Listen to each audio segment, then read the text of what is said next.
자, 일단 전체적인 시황 설명에 앞서서 얼마 전에도 텔레그램방에서 말씀드렸던 이 모더나라는 기업, 제약주죠. 제약주인데 2000년도 초반 코로나 때 그 백신 테마주를 타면서 대략적으로 한 2,800% 정도 상승을 하고 현재 이제 꾸준히 조정 중인데, 지금 기술적 분석상 이게 노란색 추세선이죠. 노란색 추세선 하단 지지 라인을 계속 타고 있기 때문에 일단 기술적 반등으로 빠른 속도로 상승할 가능성이 높아 보이는 시점이니까, 일단 뭐 개인적으로도 일단 분석하셔갖고 진입하시면 좋아 보이는 종목이니까 일단 뭐 참고하시고, 아직까지도 지금 지지라인에 붙어 있어요. 그리고 이 기술적 분석상 2022년도 초부터 시작한 추세니까 한 3년에서 한 4년 정도의 지지라인을 좀 밟고 있다라는 거죠. 밟고 있기 때문에 일단 뭐 개인적으로도 잘들 대응하시고, 그리고 에그플레이션 관련주 지금 모자이크 컴퍼니도 뭐 지금 보유 중이신 분들은 지속적으로 홀딩 하시면 될 것 같고, 일단은 나스닥이 결국은 모든 기술적 분석상 저항을 돌파를 하고 현재 이제 신고점 구간을 리테스트를 하려고 하는 시점이죠. 리테스트를 하려고 하는 시점인데, 어, 아직까지도 뭐 저 같은 경우 뭐 제 뷰가 틀릴 수는 있겠지만 일단 하락한다는 뷰는 똑같아요. 뭐 전에도 몇 번 말씀드렸다시피 일단 마지막 기술적 분석상 저항 라인을 돌파를 하면 이 하락의 진폭만 틀려질 뿐이지, 만약에 마지막 저항 구간에서 설명드렸죠. 전고까지 리테스트를 못하게 되면, 전고까지 아마 이 구간이 마지막 저항 라인이었죠. 기술적 분석상 이 동각 추세의 노란색 선 상의 동각 추세의 마지막 일단 저항 라인을 돌파를 하긴 했고, 일단 그 전에 설명드렸다시피 만약에 저기서 저항 라인에서 돌파를 하지 못했으면은 어, 중장기적으로 하락의 폭은 코로나 코로나가 아니고 관세 쇼크 저점 밑으로 떨어지는 거고, 만약에 나스닥이 마지막 저항 라인을 돌파를 해가지고 전고 라인까지 리테스트를 하게 되면은 목표가는 중장기적으로 하락의 목표가는 관세 쇼크의 저점, 어떤 식으로 일단 뭐 대박스권으로 갈 가능성이 높죠. 물론 살짝 지금 전고 라인 살짝 미치지 못하거나 뭐 살짝 돌파를 하면서 숏 물량들을 전체적으로 청산을 시키면서 빠른 식으로 추세를 전환을 할지, 아니면 현재 이 구간에 지금 숏 포지션들을 많이 잡고 포진해 있거든요. 전고 라인에 이 전고 라인 어떻게 여기서 쌍봉으로 무너진 거죠. 직전 매도 물량을 안 받아내고 꺾일 건지, 아니면 돌파를 해서 전체적인 숏 물량을 터트리고 나서 숏 물량들을 터트리고 나서 밑으로 빠질 건지. 계속 말씀드렸다시피 뭐 제가 바라보는 뷰는 똑같고 틀릴 수는 있겠지만, 일단은 이 상승의 폭 또한 빠른 속도로 반납을 할 거라고 보고 있어요.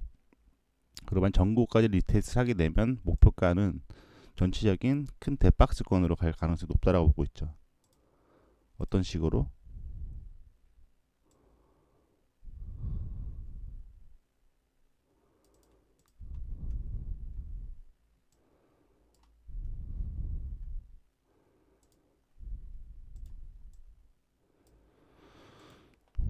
중장기적으로는 큰 대박스권으로 갈 가능성이 높다고 보고 있어요. 그리고 이제 현물이 좀 많이 따라서 올라오긴 했는데, 이 현물 같은 경우는 뭐 판단은 본인들 하시겠지만, 그건 들었어요.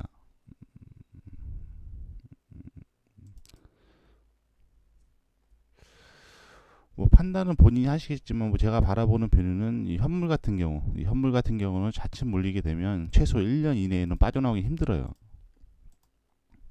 최소 1년 이내에는 빠져나오기 힘들다라는 거죠.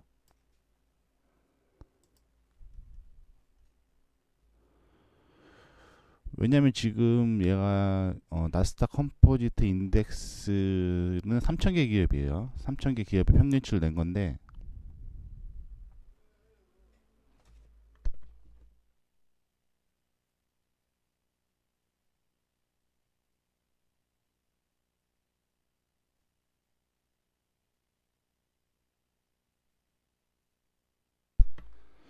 3,000개 기업 평균치를 낸 건데 지금 전고 라인 돌파가 된다고 하더라도 바로 위로 저항 라인이 붙어 있어요.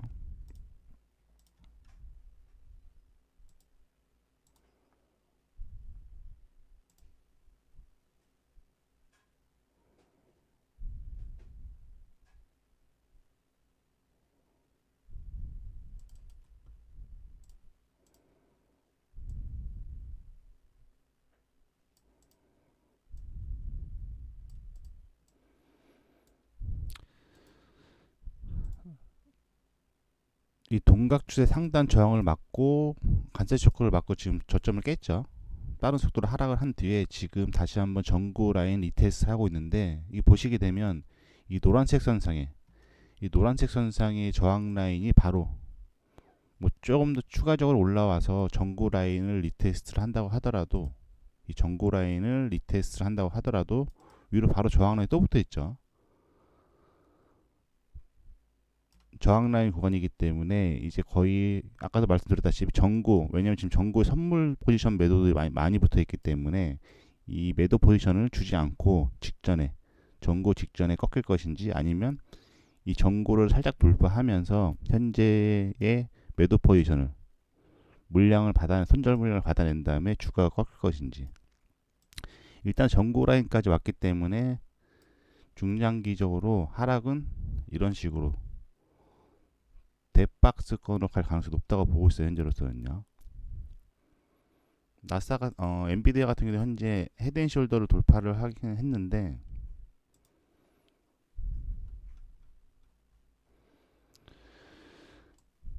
그래도 아직까지는 헤드앤숄더의 오른쪽 저항 라인이 있어요. 이게 저항 라인이라고 하더라도 만약에 저항 라인이 있다라고 하더라도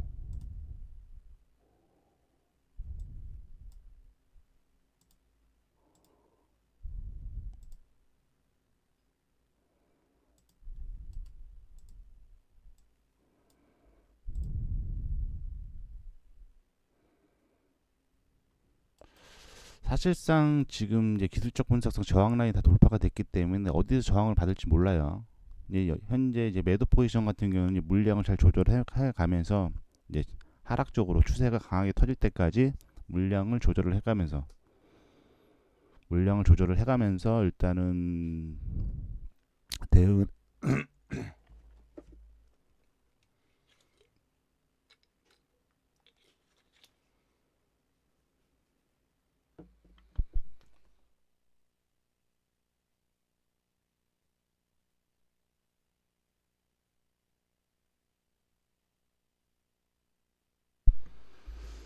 뭐 예전에도 몇 번 말씀드렸다시피 이제 기본적 분석 같은 경우는 시장에서 해석하기 나름이에요. 아까도 뭐 저도 정확히는 알지 못하는데 뭐 아까 전에 대화방에서 보니까 어떤 분이 아까 뭐 중국의 뭐 실적은 빼놓고 엔비디아 실적을 발표를 했다고 하는데 뭐라고 말씀드렸지?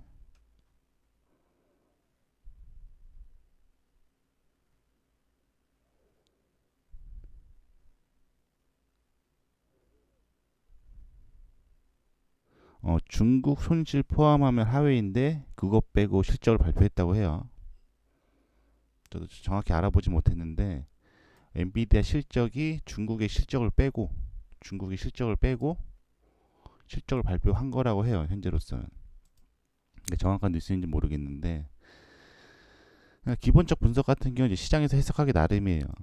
뭐 좋게 나와도 나쁜 쪽으로 해석을 하게 되면 뭐 하락하는 거고 나쁘게 나와도 좋게 해석하게 되면 뭐 상승을 하는 거고.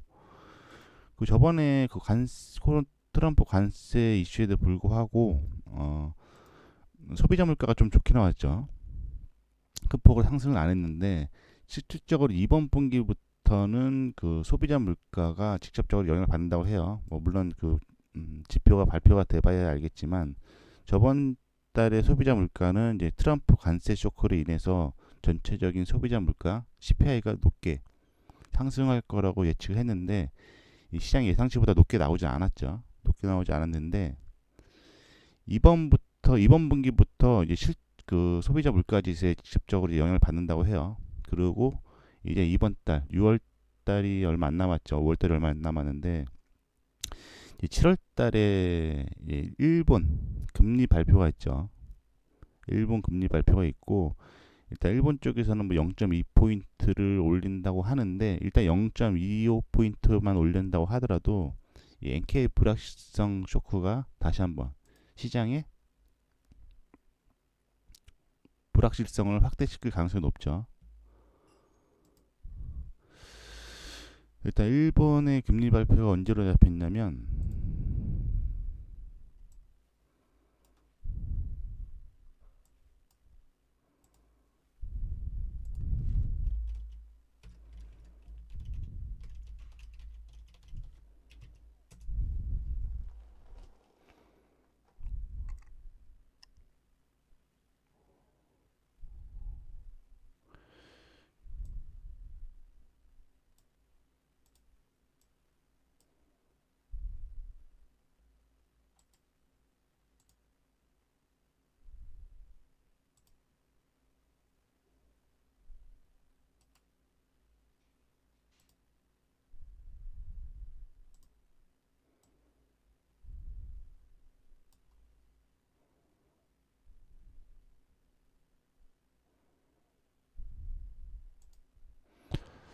현재 일본의 금리 상황을 잠깐 살펴보고 가자면 2025년도 1월 24일에 일본은행 기준금리가 0.25에서 0.5%를 인상을 했죠. 이때가 2007년도 그러니까 대략적으로 17년 만에 가장 높은 금리가 올라간 거죠.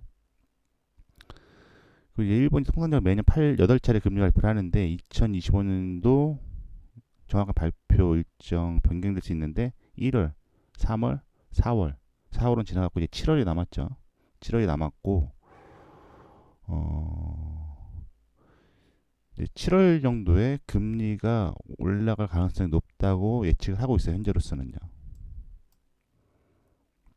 일단 일본 쪽에서 그러니까 일본만 그거예요. 지금 현재 일본만 디커플링 금리 정책이죠. 왜냐하면 전 세계 금리가 미국을 따라가죠. 어떻게 보면 이 금리 정책의 대장이 미국이기 때문에 미국을 따라가는데 일단 7월에 일본 쪽에서의 금리 발표가 예상돼 있고 일단은 0.25포인트 정도를 인상을 한다고 보고 있어요. 일단 인상을 하는 순간 다시 한번 엔케리 트레이드 청산 쇼크 불확실성이 시장에 영향을 줄 수 있다는 거죠. 이 엔케리 트레이드 청산 쇼크 불확실성이 작년에 있었죠. 작년 8월 5일로 알고 있어요. 작년 8월 5일 이때죠. 이때가 엔케리 트레이드 청산 쇼크 불확실성으로 인해서 전 세계 증시가 급락을 맞았죠. 사실상 엔케리 트레이드 청산 쇼크가 일어난 게 아니라 일본 쪽에서 앞으로 엔저로 인해서 금리를 올릴 가능성이 높다라고 일본 중앙은행에서 발표를 했죠. 그러면서 엔케리 청산 쇼크의 불확실성이 일어나면서 전체적으로 전 세계 증시가 급락을 했죠. 그리고 이제 7월달에 이제 금리 발표가 있어요. 일본 쪽에서 7월달에 금리 발표가 있고 다시 한번 뭐 일본 쪽에서 금리를 인상을 한다고 하면 다시 한번 불확실성 쇼크가 나올 수도 있겠죠.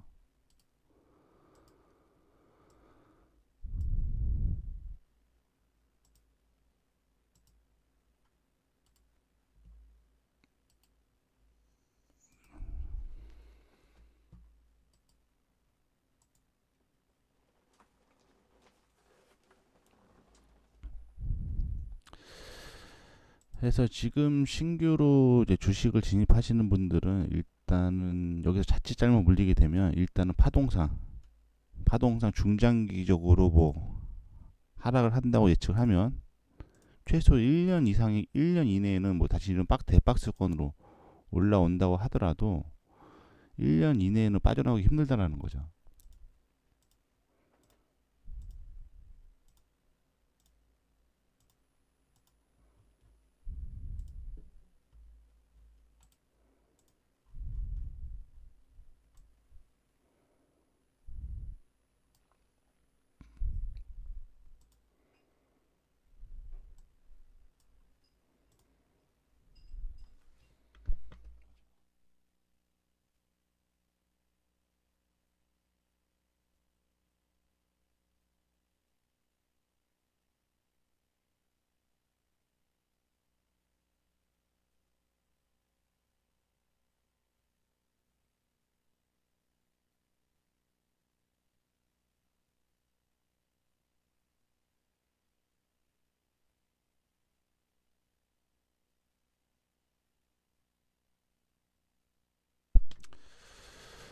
뭐 지금 나스닥도 신고가긴 한데 비트코인도 신고가죠. 비트코인도 신고가인데 물론 단기적으로 뭐 디커플링으로 움직일 수는 있어도 중장기적으로는 비트코인도,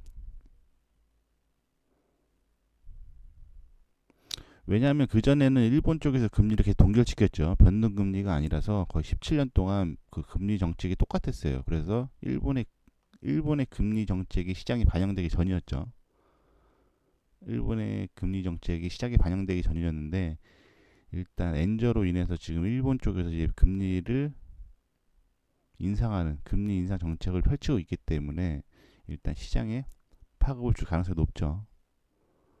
그리고 일본의 금리 인상에 왜 시장이 민감하냐면 그 일본의 저금리, 이것도 몇 번 설명드렸죠. 일본의 저금리 엔캐리 저금이죠. 엔캐리 저금이 지금 시장에 상당히 많이 투입이 돼 있다고 보고 있어요. 자료는 몇 번 말씀드렸는데,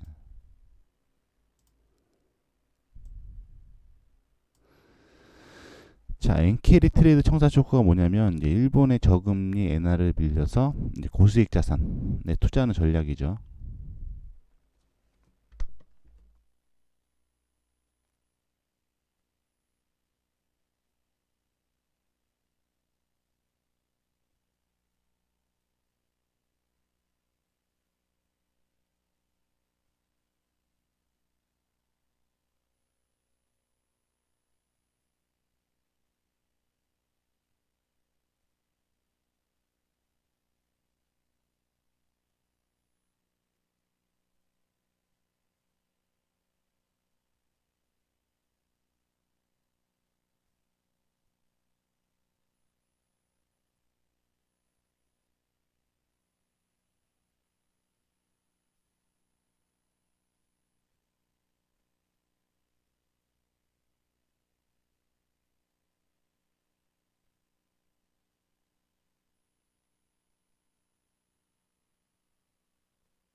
최근 금리 인상 쇼크가 아까도 말씀드렸다시피 8월 5일날 일본 쪽에 금리 인상 시사를 하면서 시장이 일단 1차 쇼크를 맞았고, 이제 엔캐리 자금이 미국 주식 중에서 특히 기술주, 반도체주에 많이 투자된 경우에 나스닥이죠. 나스닥이 청산 압력이 받을 가능성이 상당히 높다라는 거죠. 뷰는 똑같아요. 단지 중장기적으로 하락의 진폭만 약간 틀려진 거지. 그때 설명드렸죠. 물론 마지막 기술적 분석상 저항 라인까지 돌파를 하게 되면 뭐 전고 라인까지 리테스트를 하로 상승하러 올라갈 수 있지만, 그렇게 되면 지금은 이제 시간 가치로 인해서 이제 하락의 진폭이 틀려지는 거죠. 지금 나스닥이 기술적 분석상 이제 전고 라인까지 올라왔잖아요. 전고 라인까지 올라왔고, 어, 그렇게 되면 중장기적으로 저점은 직전의 저점, 직전의 저점이나 지금 이런 식으로 관, 어,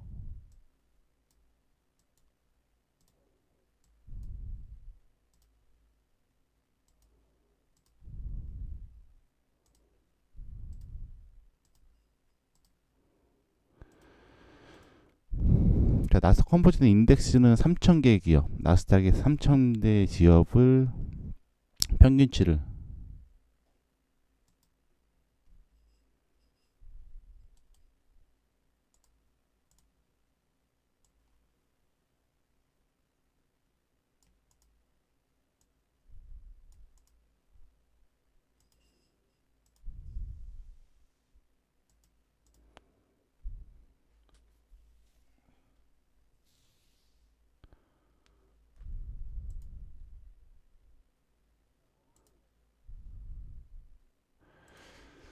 기술적 분석상 가장 강한 저항 라인을 맞고 그 관세 쇼크죠. 관세 쇼크를 맞고 급락을 해서 지금 현재 거의 V자 반등으로 지금 직전의 고점 라인까지 지금 상승한 시점이긴 해요.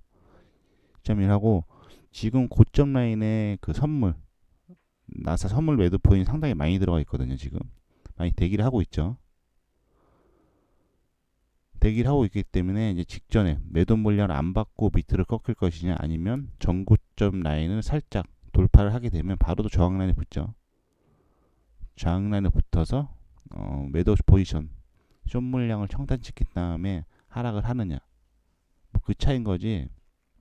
그리고 현재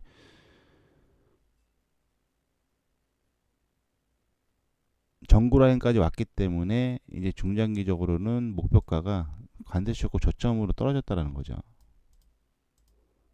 하단에서 지지라인을 완전히 밟지 못했기 때문에 다시 한번 지지라인, 하단 지지라인을 리테스트 하로 내려올 가능성이 높다라는 거죠.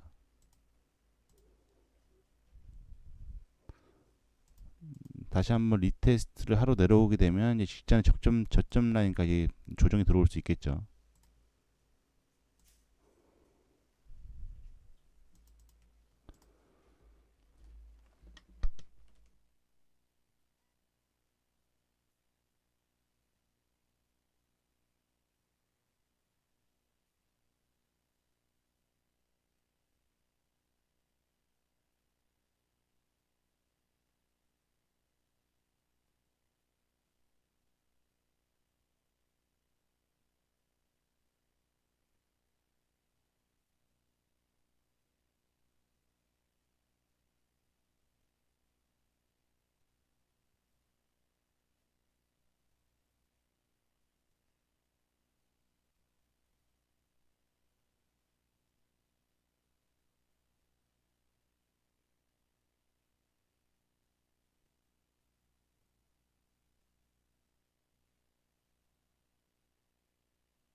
예, 현재로서는 제가 볼 때는 지금 나스닥 컴포지트 인덱스 차트가 좀 더 정확하다고 보고 있어요. 물론 대부분 선물 차트를 많이 보시죠. 선물 차트를 많이 보시는데 사실상 저 같은 경우 이제 나스닥 컴포지트 인덱스 차트를 많이 보면서 매매를 해요. 매매를 하고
일단은 뭐 제가 많이 말씀드렸다시피 제가 여기서 일단은 실질적으로 진입을 해서 이 하락장을 음, 이 나와서 수익을 내봤기 때문에 일단은 이 기술적 분석상 현재 나스닥 선물 차트보다는 나스닥 인덱스 100 차트보다는 현재 나스닥 컴포지트 인덱스 차트가 더 기술적 분석상 차트가 맞다고 보고 그거 보시면 딱 정확히 저항 라인에 걸렸어요. 지금 저항 라인에 걸렸고 지금 저항 라인이 지금 따라서 올라가고 있기 때문에 저항 라인이 돌파가 된다고 하더라도 지금 바로 저항 라인이죠. 지금 전고를 물론 하단에서 지금 거의 한 7개의 강한 저항 라인을 돌파를 했고 마지막 저항 라인을 돌파를 하고 올라온 시점이긴 하지만 현재 뭐 전고 라인도 걸려 있고 전고 라인도 지금 정확히 전고 라인에서 딱 걸려서 지금 떨어진 거거든요. 밑으로 전고 라인에서 정확히 딱 걸려서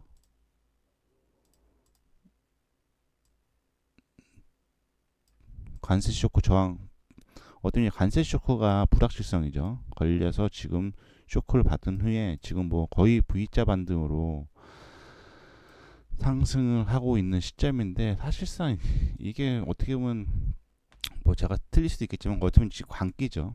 광기로 끌어올린 상황이고 지금 나올 수 있는 불확실성이 너무나 많다라는 거죠 현재.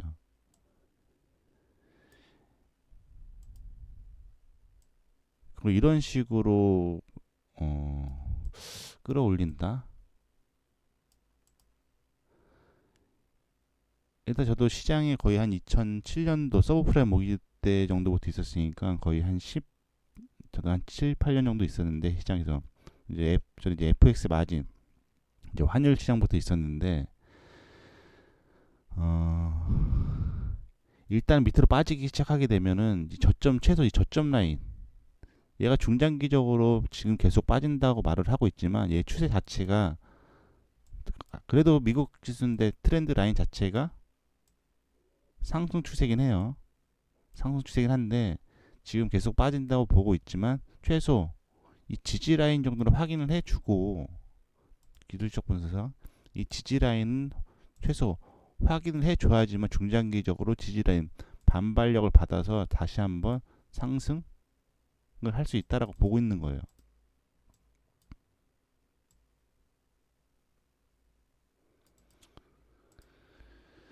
진짜 물론 뭐 결과는 이제 시간이 말을 해주겠죠. 시간이 말을 해줄 거고 그렇죠. 원래 처음에 FX 마진부터 했죠. FX 마진.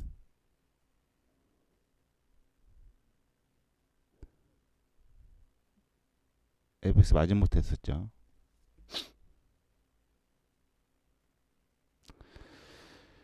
뭐 제가 단기적으로 지금 뭐 미국 주식이 좋은 건 사실이긴 하지만 미국 주식이 좋은 건 사실하지만 지금 특히 기술주 같은 경우는 거품이 상당히 많이 껴있다고 보고 있어요. 기술주 같은 경우는 지금 상당히 거품이 많이 껴 있고, 이 말은 다시 말해서 미국 증시가 쇼크를 받게 되면 기술주가 국내 투자자들 많이 진입해 있는 기술주, 뭐 엔비디아, 테슬라, 뭐 시가총액 상위 종목들이 쇼크를 받을 가능성이 높죠.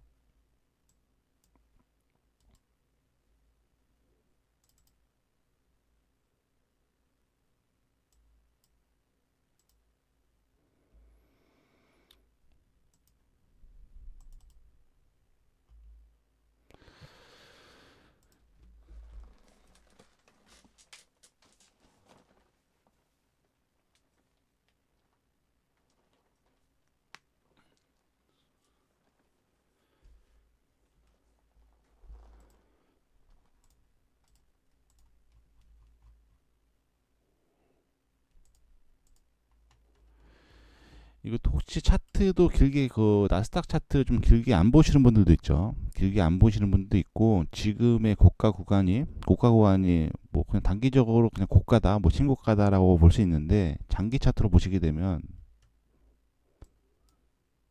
지금 언제 무너져도 이상하지 않는 차트예요. 자, 이 당시가 좀 하락을 했었죠. 이 당시가 뭐냐면 전체적인 글로벌 금융위기죠. 이때의 하락폭이 서브프라임 모기지 사태 때예요. 이때 저 동그라미 친 구간이 서브프라임 모기지 사태 때의 폭락이고, 저때 당시에 미국의 나스닥 지수가 대략적으로 단기적으로 50% 쇼크를 맞은 거죠. 50% 쇼크를 맞고 50% 쇼크를 맞고 지금 꾸준히 상승을 해서 지금 신고가 구간이죠.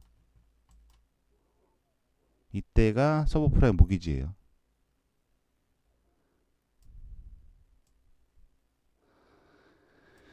이게 언제 무너져도 이상하지 않은 시점이라는 거죠. 그리고 특히 나스닥 기술주죠. 나스닥 기술주고, 기술주가 그전에 언제 한번 폭락을 했었냐면 닷컴 버블이죠. 2000년도 초반에 광기로, 어떻게 보면 지금 차트랑 비슷하죠. 광기로 거의 신고가 구간, 지금 차트랑 거의 비슷한데 광기로 계속 올렸죠, 나스닥 차트를. 자, 어떻게 보면 좀 전에 설명드렸던 뭐 비슷한데 광기로 계속 끌어올렸던 나스닥 지수, 결국은 닷컴 버블 쇼크가 발생하니까 나스닥 같은 경우는 고점 대비 지수가 거의 80% 넘게 폭락을 했죠. 이때 거의 80%, 뭐 80%까지는 아니더라도 지금의 광기라고 보고 있어요. 광기로 급등을 했고, 지금 여기도 얼마 안 올라온 것 같지만 지금하고 약간 비슷해요. 차트 흐름 자체가 거의 광기로 끌어올렸죠, 계속.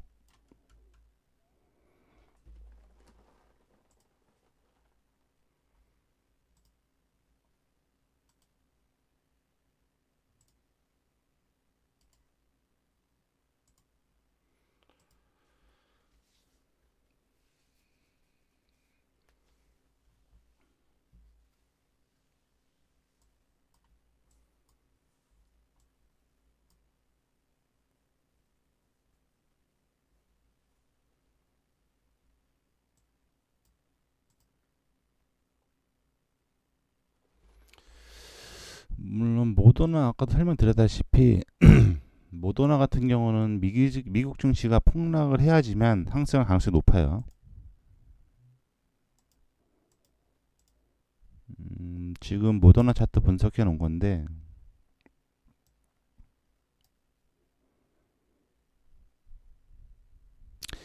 이 모더나 같은 경우는 미국 증시가 좀 하락을 해야지만 이 시장의 주목을 받을 가능성이 높다라는 거죠.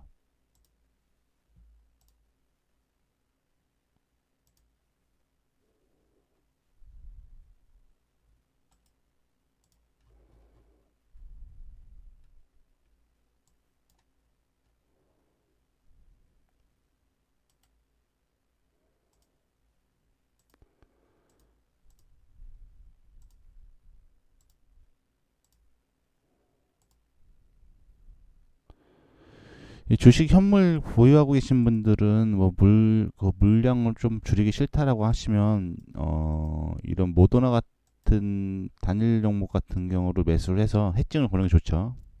해증을 걸어도 괜찮은 시점이죠.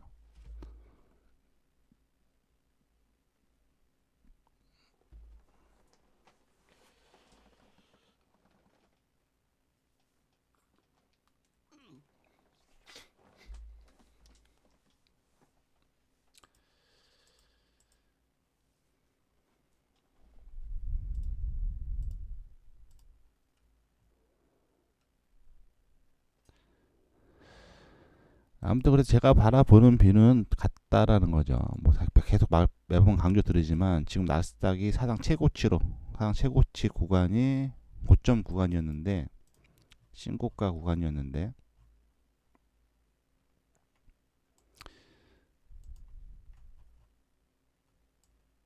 이 서브프라임 모기 사태 이후에 나스닥이 신고가 구간이었죠. 물론 신고가 구간이라고 하더라도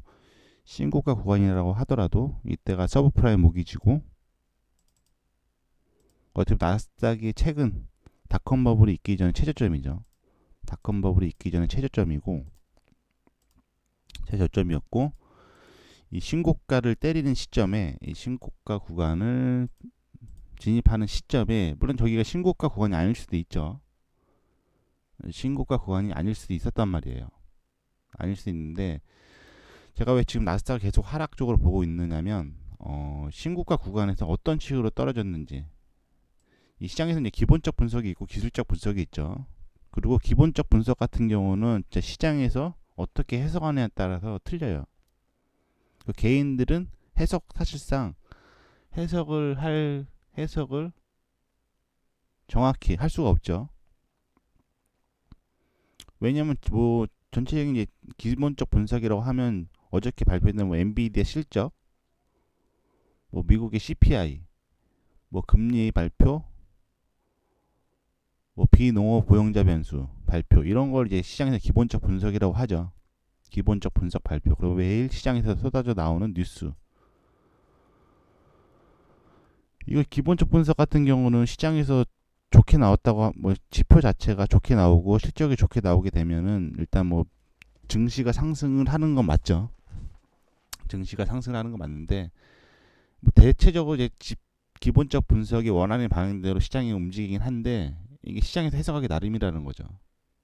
뭐 지표가 좋게 나왔고 기사가 좋게 나왔고 실적이 좋게 나왔음에도 불구하고 뭐 이번에 실적이나 지표 같은 건 좋다고 하더라도 추후에 불확실성이 커질 가능성이 높다라고 하면 하락시키는 거예요.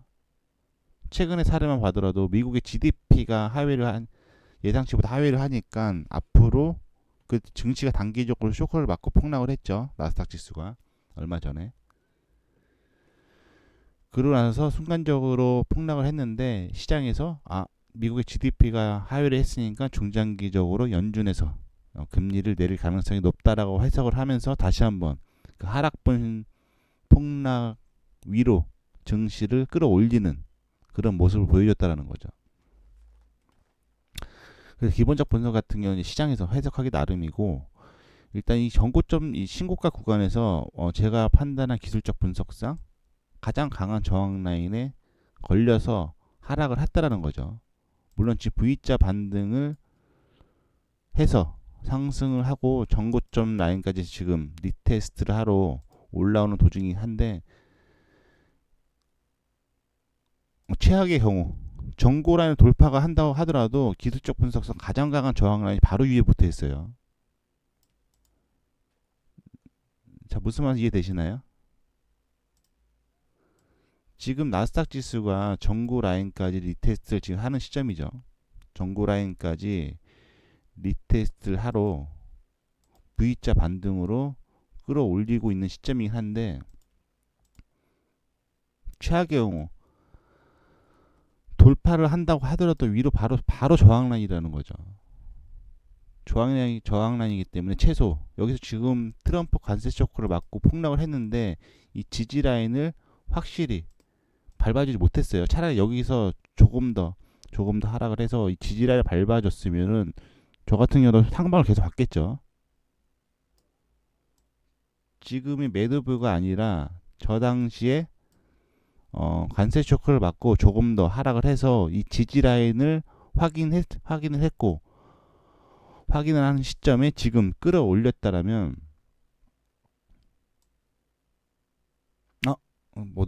모더나예요? 죄송해요.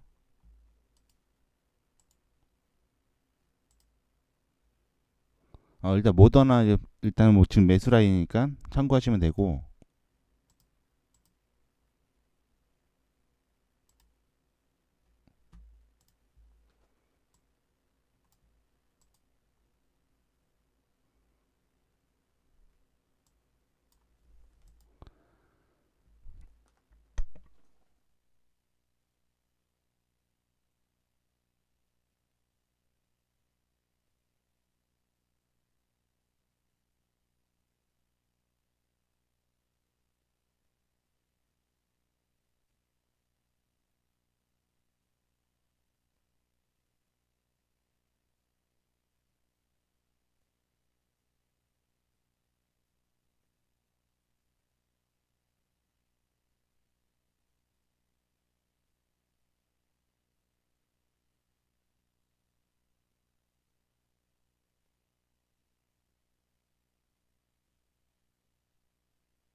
좀 전에 모더나 차트라서 이게 나스닥 설명드렸는데, 다시 한번 설명드릴게요.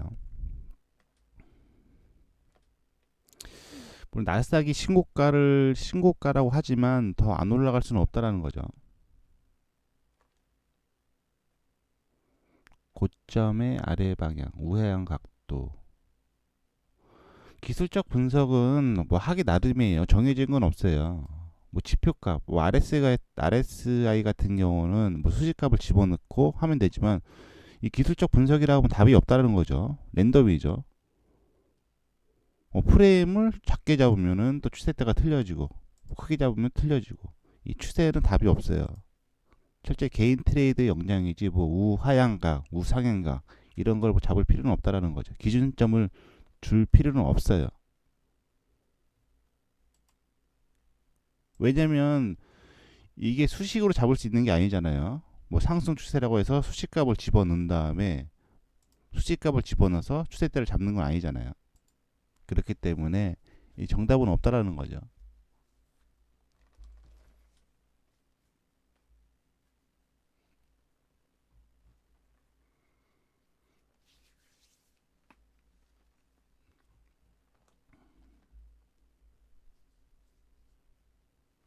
지금 우하향을 지금 이렇게 말씀하시는 거야? 이 각을 이렇게 움직이는 추세대를 보신다는, 왜 안 잡냐라고 여쭤보시는 건가요?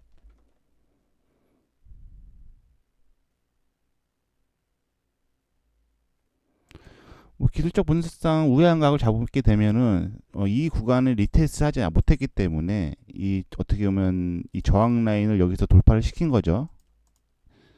이렇게 움직였던 여기서 두 번의 고점이 나왔고, 사실상 이게 저항 라인이었으면 어떻게 보면 일봉상 보게 되면, 자, 주가가 지나가기 전에 이런 식으로 두 개의 고점이 한번 나왔었겠죠. 여기서 미증시를 끌어올렸고, 여기서 미증시를 계속 지속적으로 끌어올린 다음에 한 번에 고점이 나온 다음에 조정이 들어왔기 때문에 이런 식으로 라인을 잡을 수 있었겠죠. 그리고 실질적으로 선물 포지션을 집을 이 각도로 잡았다면 이 저항 라인에서 지속적으로 저항 구간에서 매도폰을 잡는 게 맞았겠죠. 사실상 이 저항 라인을 돌파를 못했죠. 계속 이쪽 저항 라인을 계속 돌파를 하지 못했기 때문에 선물을 진입하셨던 분, 뭐 선물 매매하시는 분들은 특히 나스닥을 이 추세대 일봉상 이 추세대 라인을 보고 매매를 했겠죠. 그 저항 라인 같은 경우는 돌파 후에 중장기적 지지를 받고, 근데 여기서 좀 돌파를 했죠. 사실상 돌파를 하고 나서 나스닥이 신고가가 온 거기 때문에 중장기적으로는 통상 저렇게 돌파가 되게 되면 리테스트를 하거든요. 다시 한번 주가가 이런 저항 라인을 돌파를 하게 되면 추가 상승했다가 다시 한번 지지대를 확인을 하고 이런 식으로 갈 가능성이 높죠.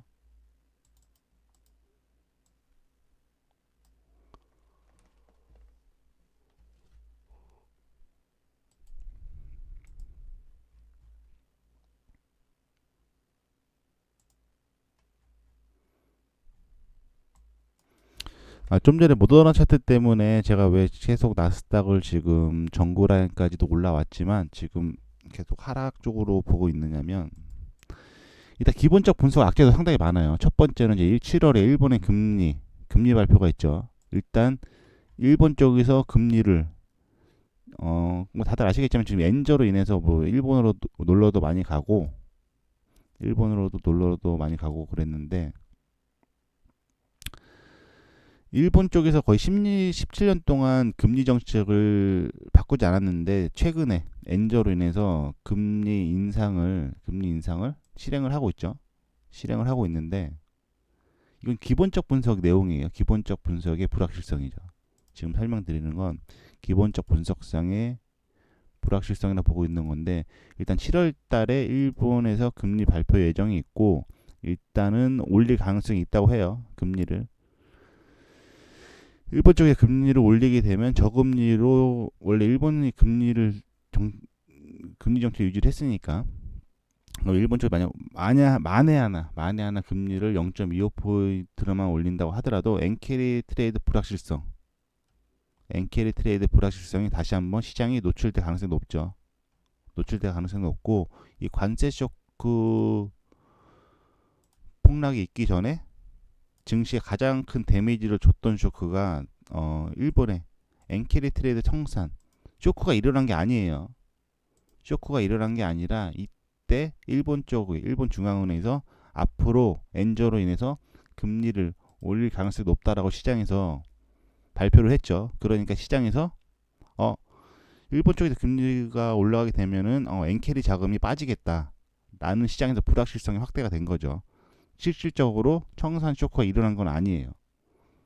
단지 시장에서 일본 쪽에서 금리를 변동시키고 올리니까 엔캐리 트레이드 청산 쇼크가 올 수도 있겠다라는 불확실성에 이 관세 쇼크 직전에 가장 큰 8월 5일 쇼크가 나온 거죠. 그리고 현재 전고 라인에 있긴 해요. 전고점 라인에 있긴 한데,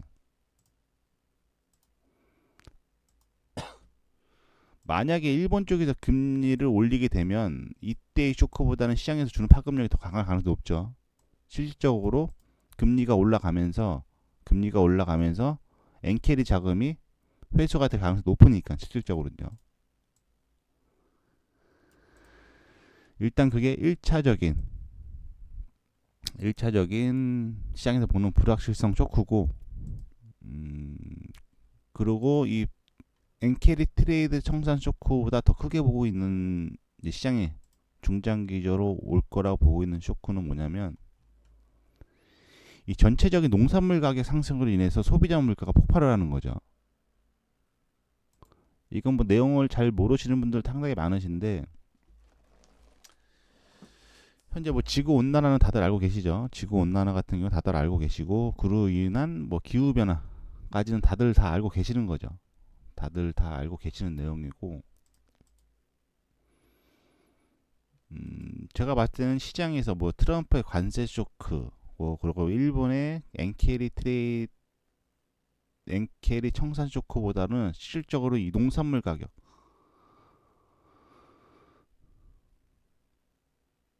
주식은 많이 안 해요 사실상.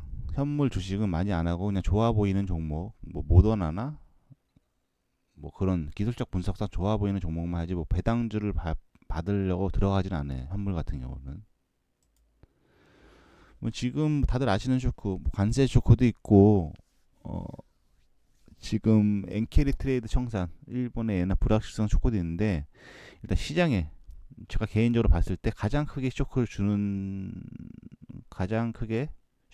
수 있는 기본적 분석은 이 지구 온난화, 그로 인한 기후 변화, 그로 인한 작황 감소로 인해서 소비자 물가가 폭발하는 거죠. 인플레이션이 폭발을 하는 거죠.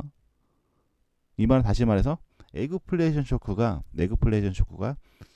현재 트럼프의 관세 쇼크, 엔케리 트레이드 청산 쇼크보다는 더 파급력이 훨씬 강한 거라 보고 있는 거죠. 자, 그 전체적인 농산물 가격이 상승하게 되면은 제가 그 한 두 달 전부터 말씀드렸던 모자이크 컴퍼니가 상승을 해요. 모자이크 컴퍼니가 상승을 하고, 일단 모자이크 컴퍼니가 상승 추세에 진입했다는 건 농산물 가격도 상승 쪽으로 따라갈 가능성이 높다라는 거죠. 농산물 가격도 상승 쪽으로 따라갈 가능성이 높고, 어, 그런 거랑은 상관없어요. 그러니까 러시아 우크라이나 전쟁 같은 경우 그쪽이 아마 밀 쪽이 많이 많을 거예요. 밀 생산량이 그쪽이 많죠. 그렇게 보지는 않아요. 지금 기후 변화가 계속 2007년도 에그플레이션 사태가 일어났어요. 간단히 설명드리자면 2007년도, 2008년도 에그플레이션 사태가 일어났거든요. 근데 지금 전체적인 농축산물 가격이 2007년도, 지금 농산물 전체적인 가격이 2006년도, 2005년도 가격이에요. 이해되시나요? 무슨 말씀인지? 현재 농산물의 가격이 2004년도, 2005년도 그 가격이 있다라는 거죠. 그리고 2006년도, 2007년도 농산물 가격이 폭발을 하면서 에그플레이션 사태가 일어났죠. 근데 지금이 20년 전 기후보다 현재 기후가 좋진 않죠. 2005년도의 기후보다 2025년도의 기후가 좋진 않아요.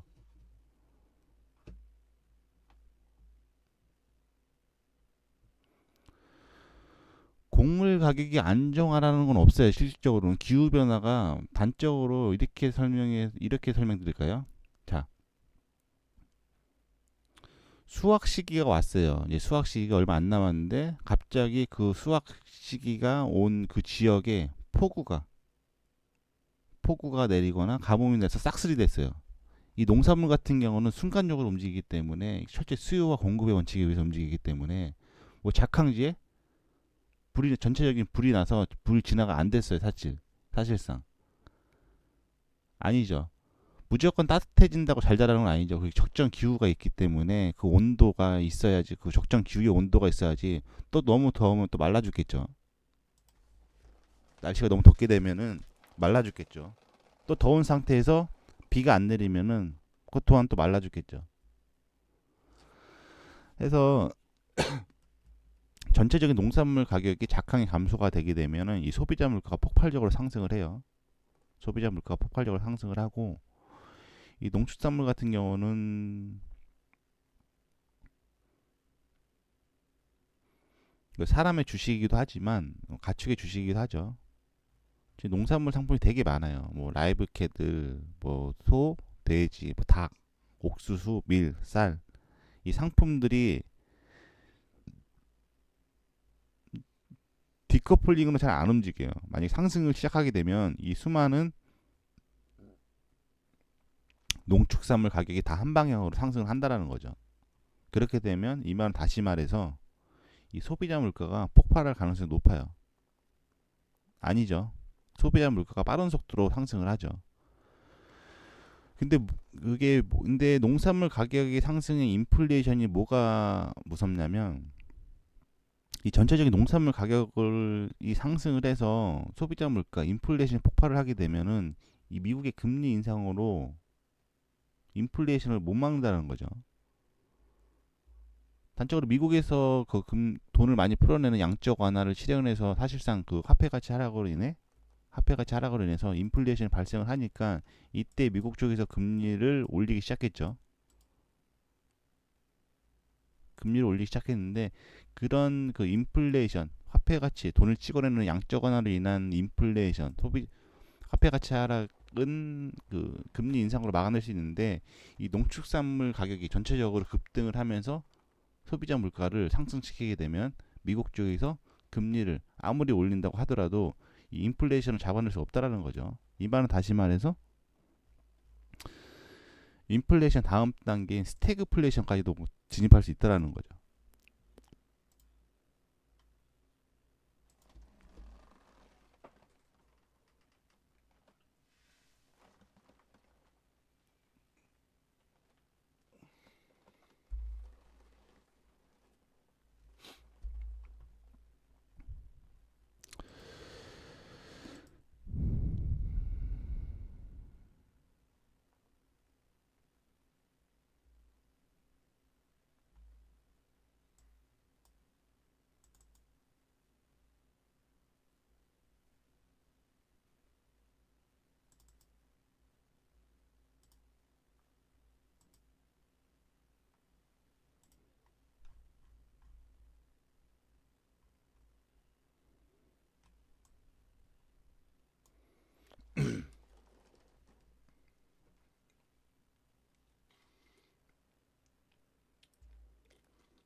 그래서 지금 기술적 분석에서 이제 마지막 저항라인까지 돌파를 하고 현재 전고 라인까지 붙어 있는 상황이죠. 전고 라인까지 붙어 있는 상황인데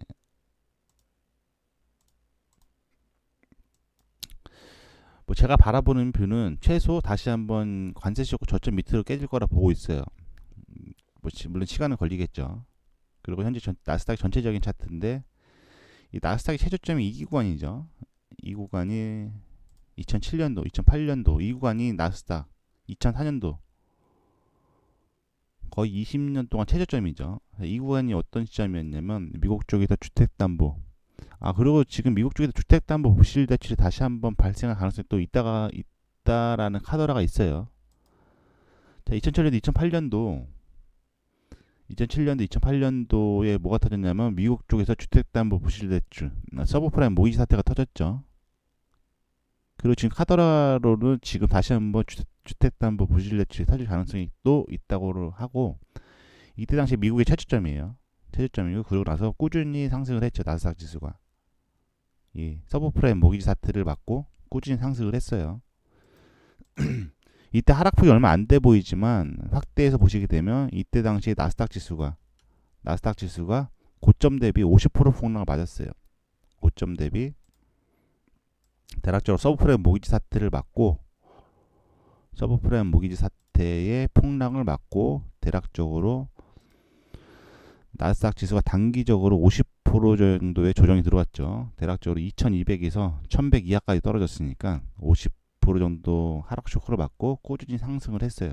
꾸준히 상승을 했고 지금 신고가 구간에서 관세 쇼크를 맞고 한번 폭락을 했다라는 거죠. 지금 목소리는 잘 들리시죠, 이제?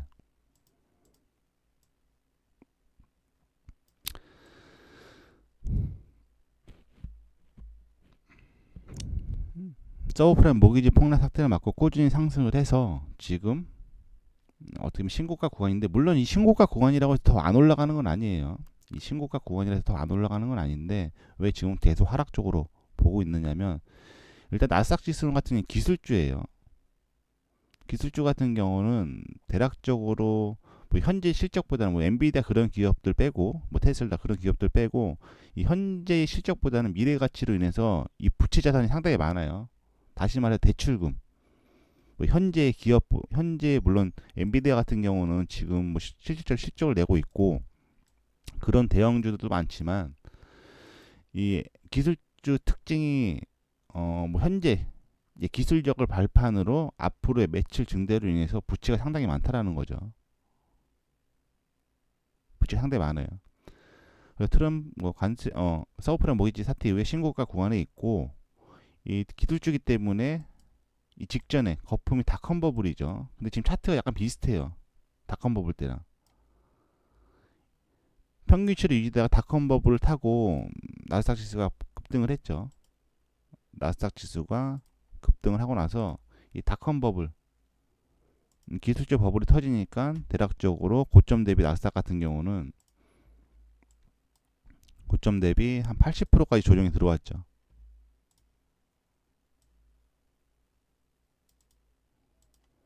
이때 버블이랑 약간 비슷해요. 뭐 제 느낌상 이 버블 때랑 약간 비슷하죠. 느낌 자체가. 그렇지만 AI 하는데 뭐 다들 아시겠지만 뭐 AI 때문에 지금 증시가 반등을 하고 있는데 대체적으로 AI가 일자리 감소로 이어질 가능성도 있어요. 뭐 시장에서 정확히 예측을 안 하는데 뭐 AI 때문에 일자리가 다시 뭐 늘어날 거라고 하는데 사실상 초반에 이 초입 단계에는 지금 AI 때문에 AI로 인해서 실업률이 폭발할 가능성이 높다라는 거죠. 중장기적으로. 뭐 공장 같은 경우만 해도 뭐 사람이 100명이 투입되는 거를 뭐 기계가 다 돌릴 수 있죠. 기계화를 시키게 되면. 해서 AI로 인해서 지금 단기적으로 증시가 폭발을 하고 상승을 하고 있지만 그 호재를 타고 AI 초반에는 AI 붐으로 인해서 이 백수들이 늘어나면서 즉 회사에서 잘리면서 이 소비 그 실업률이 단기적으로 폭발할 가능성이 있다라는 거죠.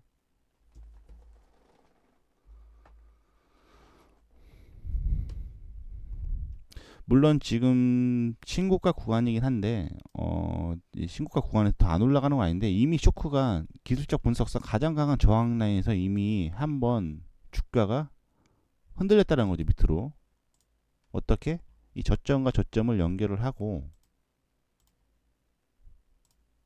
이렇게 딱 작도를 해서 보시게 되면 이 억각 추세보다는 동각 추세의 지지 저항이 더 강해요. 사실상 동각 추세의 지지 저항이 더 강하다라는 거죠.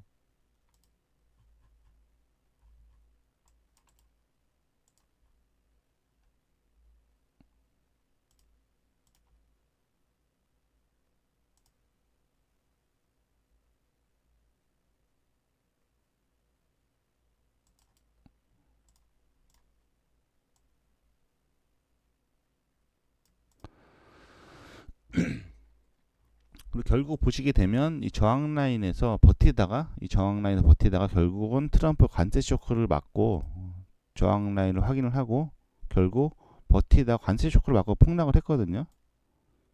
네, 말씀하세요. 폭락을 했는데 차라리 아까 몇 번 설명드렸다시피 차라리 이때 폭락을 했을 때 조금 더 하락을 해서 지지 라인을 밟아줬으면 지금 뷰는 매수로 바뀌었겠죠.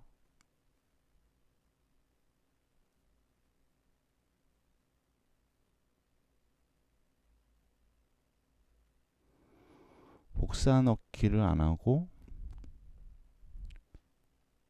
클로는 뭐죠?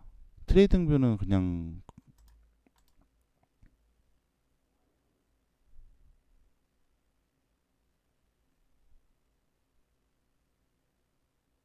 이 동일선상으로 움직이는 제가 잡는 게 동각 추세죠. 이 상단이 움직이는 각과 하단이 움직이는 각이 똑같은 동각 추세예요. 사실상 이해하셨나요? 이 상단이라 움직이는 추세랑 이 하단이라 움직이는 추세가 똑같이 움직이는 동각 추세를 잡기 위해서 좀 추세는 복사를 하는 거죠.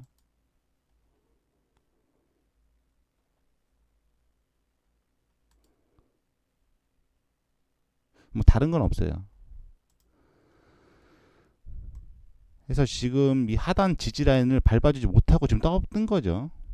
여기서 만약 여기서 조금 더 폭락을 해서 이 지지 라인을 트라이 해줬다면 뷰는 지금 저는 여기 때부터 계속 상방을 보고 있었겠죠. 상을 보고 있었는데 여기 지지 라인을 확인을 못했다라는 거죠. 지지 라인 확인을 못했기 때문에 지금 증시가 상승을 하고 있고 현재 전고 라인까지 지금 주가가 붙어 있는 상황이지만 전고 라인이 가령 전고 라인 돌파가 한다고 하더라도 위로 지금 저항 라인이 바로 따라 붙고 있죠. 기술적 분석상 가장 강한 저항 라인이 지금 트렌드 라인을 좀 따라붙고 있다는 거죠.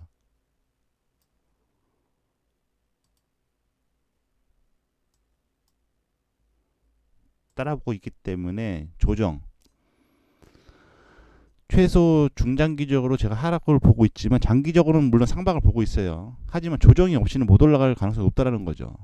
어느 정도 조정은 들어와서 이 지지라인, 하단 지지라인을 밟아줘야지만 이 하단 지지라인을 밟아줘야지만 중장기적으로 다시 한번 상승을 할 가능성이 있다라는 거죠. 왜냐하면 하단에서 움직이는 이 동각 추세, 이 하단에서 움직이는 동각 추세에 저항을 맞고 여기서 한번 쏟아졌기 때문에 이 트렌드 저항 라인은 어떻게 보면 기술적 분석상 가장 강한 저항 라인이에요. 현재 여기서 이미 한번 확인을 해줬기 때문에. 그래서 중장기적으로 다시 한번 상승 파동을 이어가려면 지금 V자 반등이 나오고 있긴 한데 여기서 다시 한번 조정이 들어와서 지지라인을 밟아줘야지만 중장기로 다시 한번 이 지지라인의 반발력의 힘을 받아서 다시 한번 상승할 가능성이 높다라는 거죠.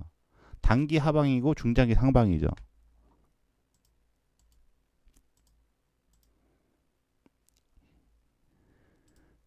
단적으로 다시 한번 관세 쇼크 저점으로 깨진다고 주가가 하락을 한다고 하더라도 이게 상승 추세가 깨진 건 아니에요. 왜냐하면 노란색 추세선을 훼손을 하지 않는다면 상승 추세가 뚫린 건 아니죠. 또 이렇게 말씀하시는 분들도 있겠죠. 야, 상단 추세선이 뚫릴 수도 있지 않느냐라고 보실 수도 있겠죠.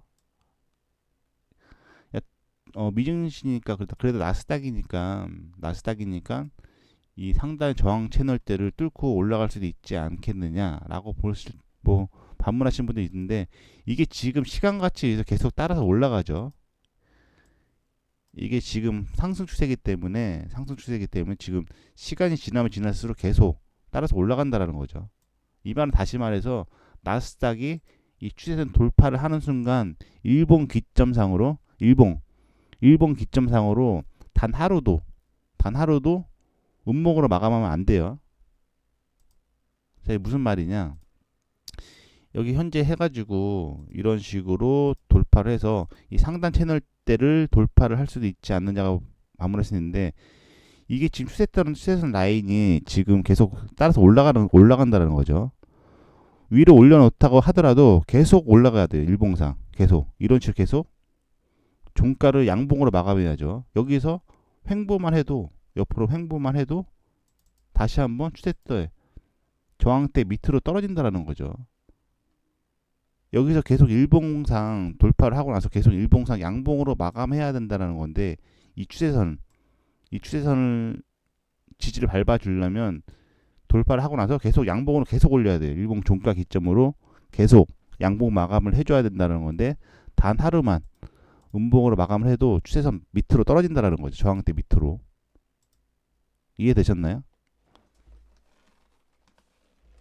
이 말은 다시 말해 저항 돌파 후에 지지 실패거든요. 저항 돌파 후에 지지 실패이기 때문에 하방 압력이 더 빠르게 받을 가능성이 높다라는 거죠.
지금 142불 라인 정도 되죠.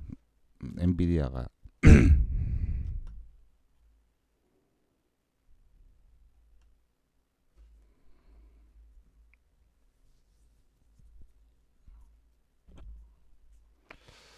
아무튼 엔비디아 같은 경우도 지금 많이들 뭐 들고 계시고 뭐 미국 거의 대장주긴 한데, 만약에 지금 뭐 저 같은 경우는 지금 비율 자체는 최소 트럼프 관세 쇼크 1차 쇼크의 저점이나 아니면 최대 이 노란색 동각 추세, 기술적 분석상 가장 강한 저항 라인인 동각 추세의 하단 지지 라인은 중장기적으로 확인을 해야 된다. 이 말은 다시 말해서 관세 쇼크 저점 밑으로 하락을 하게 되면, 중장기적으로 관세 쇼크 저점 밑으로 하락을 하게 되면 미국 시가총액 상위 종목군들 같은 경우도 쇼크, 왜냐면 나스닥 지수를 따라가니까요. 뭐 엔비디아나 뭐 테슬라, 뭐 팔란티어 같은 경우도 나스닥 지수를 따라가니까요. 물론 현재 나스닥 지수가 신고가 라인을 리테스트를 하는 시점이긴 한데, 현재 가장 강한 저항 라인에 다시 한번 진입을 했다라는 거죠. 진입을 해서 뭐 시간은 걸리겠지만 중장기적으로 다시 한번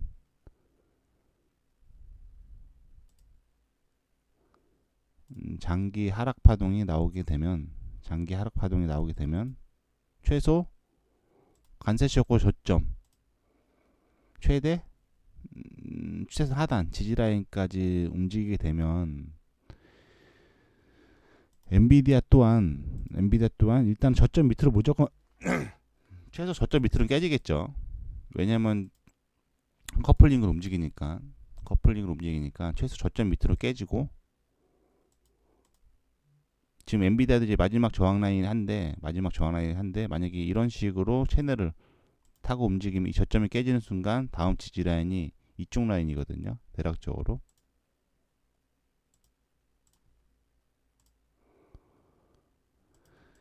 이 관세 쇼크의 저점이 깨지는 순간 엔비디아 같은 경우 다음 지지 라인이 80불 라인,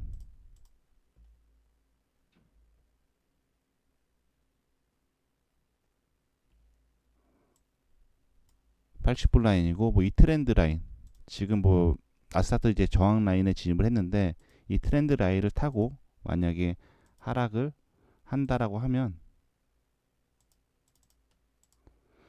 대략적으로 현재 고점 대비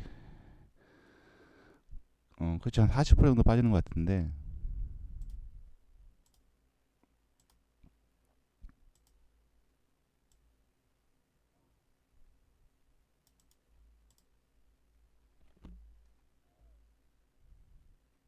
한 저 정도까지도 조정이 들어올 수 있다라는 거죠. 이해되셨나요? 물론 다 엔비디아, 뭐 엔비디아는 무적이고 뭐 엔비디아는 계속 상승하다라는 거는 나스닥이 계속 상승한다는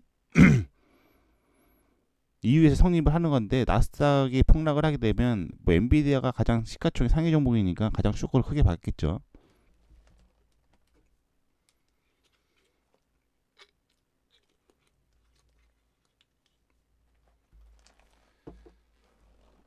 이 말은 다시 말해서 현재 물량을 줄여야 되는 시점으로 보고 있어요.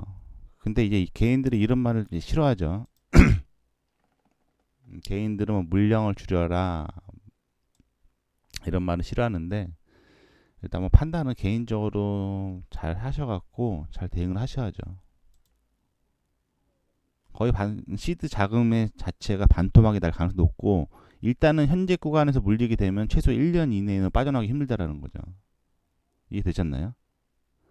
일단 여기서 미국 주식 물리게 되면은 제가 보는 관점으로는 최소 1년 이내는 빠져나가기 힘들어요. 자금이 많아서 계속적으로 하락을 할 때마다 추가적인 매수를 진입을 하게 되면은 물론 하락장에서도 반등은 있죠. 본인의 시드가 무한정이라서, 물론 하락장이라도 하락폭은 깊고 반등은 약하고, 뭐 이런 식으로 하락 추세가 이어지죠.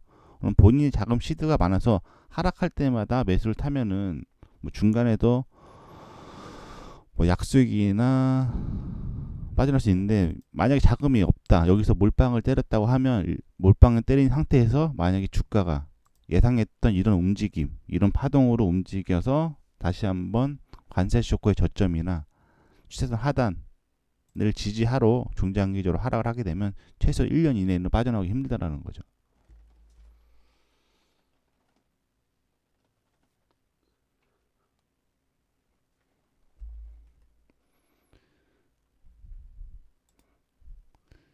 이거 아까 설명드렸다시피 제가 미국 증시를 부정적으로 보는 건 아니에요. 부정적으로 보는 건 아닌데, 최소 이 하단 지지 라인을 밟아줘야 된다는 거죠. 최소. 지금 이제 전고 라인까지 갔으니까 중장기적으로 뭐 대박스권으로 갈 수도 있겠죠. 전고 라인 직전이나 살짝 돌파하고 조정 파동이 시작되게 되면 뭐 대박스권으로 간다고 봐도 되겠죠.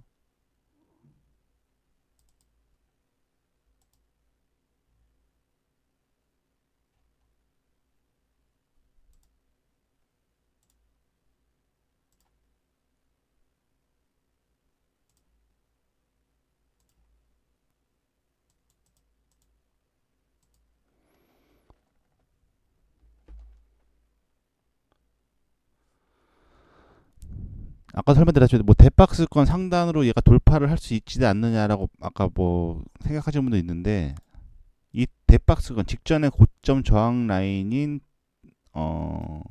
저항 라인을 돌파한다고 하더라도 기술적 분석상 가장 강한 저항 라인이 바로 위에 따라 붙어 있다고 말씀드렸죠. 어떻게? 이 저점과 이때가 코로나 쇼크의 저점이에요. 코로나 쇼크의 저점과 금리 인상 쇼크의 저점이죠.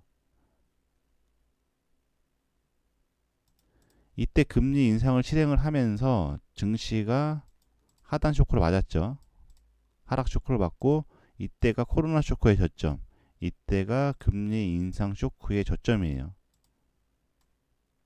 어떻게 의미 있는 저점과 저점이 두 개가 연결이 된 거죠. 그리고 동일선상으로 움직이는 추세선을 금리 인상 직전에, 이때가 또 나사 신고가죠. 연결을 하게 되면 기술적 분석상 가장 강한 저항 라인을 돌파를 하지 못하고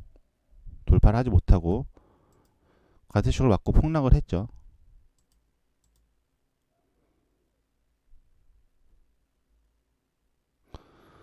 엔비디아 같은 경우는 지금이 거의 저항 라인에 붙어있다고 보는데요. 지금 현재 엔비디아 같은 경우는 뭐 이런 식으로 작도를 좀 전에 작도할 때 못 보셨나요?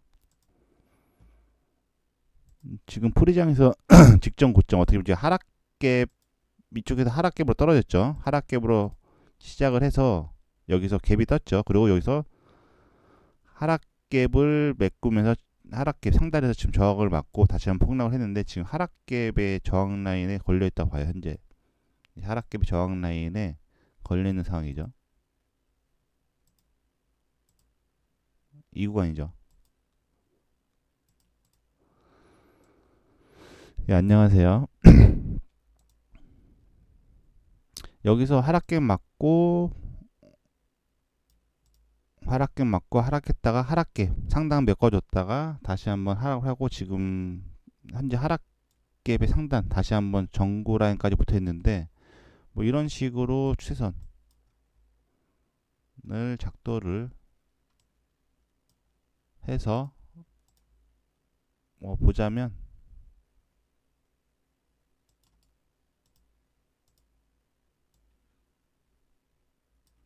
저항 라인 구간에 있어요. 현재로서는요.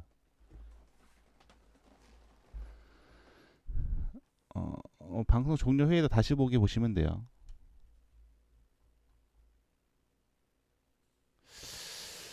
뭐 나스닥이 계속 올라간다면 뭐 엔비디아도 올라갈 수밖에 없겠죠. 엔비디아도 나스닥을 추종을 하니까. 지금 어떻게 보면 저항이 두 개죠. 왜냐하면 직전에 고점 저항, 앞전에 하락갭 저항이고, 현재는 동각으로 움직이는 동각 추세 상단. 어떻게 보면 저항 라인 지금 두 개가 겹쳐 있죠. 현재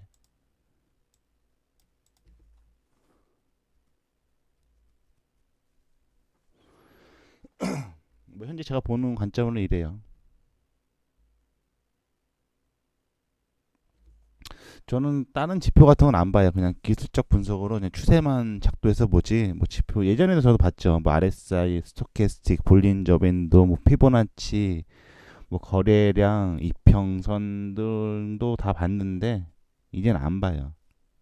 왜냐면 뭐 RSI는 매수인데 뭐 스토캐스틱은 매수고 뭐 전부 다 매도라고 해서 들어갔는데 뭐 다시 매수 그리고 예전에 저도 많이 봤죠. 지표 같은 거는 많이 봤는데 이제는 딱 없는 상태에서 이제 어느 프레임을 볼 거냐에 따라 틀리죠. 뭐 작은 프레임을 보고 매매를 할 건지 긴 프레임을 보고 매매를 할 건지. 근데 저 같은 경우는 거의 일봉으로 보고 중장기적으로 끌고 가는 포지션이기 때문에 단기봉은 안 봐요 사실상.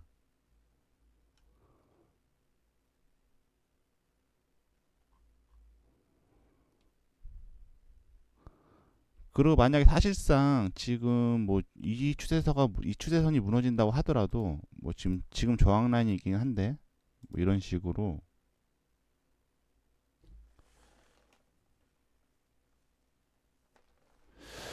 뭐 4시간이나 일봉도 볼 때가 있는데 뭐 아직 좀 제가 약간 포지션 좀 길게 가는 그러니까 좀 중장기적으로 좀 포지션 좀 길게 끌고 가는 편이라 지금 이쪽 라인이 무너진다고 하더라도 다음 지지 라인이 일단은 뭐 여기도 저점이 떨어졌으니까 그죠? 이 저점보다는 이 저점이 살짝 떨어졌으니까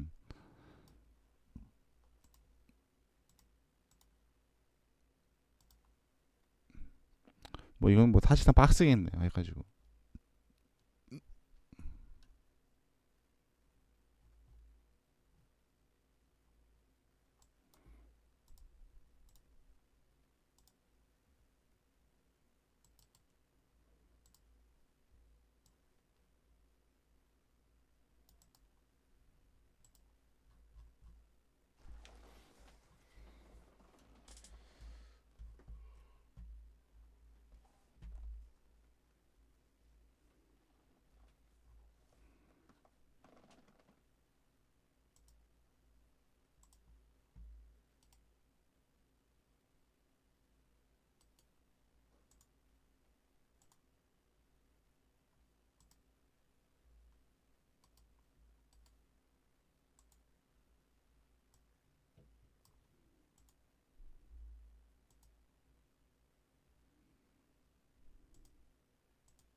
저 같은 경우는 그 SO LX 기다리고 있죠. 뭐 지금 속수에 많이 밀려 좀 얼마나 반등인지 모르겠는데 일단은 만약 나스닥이 뭐 예상 파동대로 지금 지지 라인을 확인을 하러 뭐 직전에 저점 라인이라든지 일단 방송에도 말씀 몇 번 드렸는데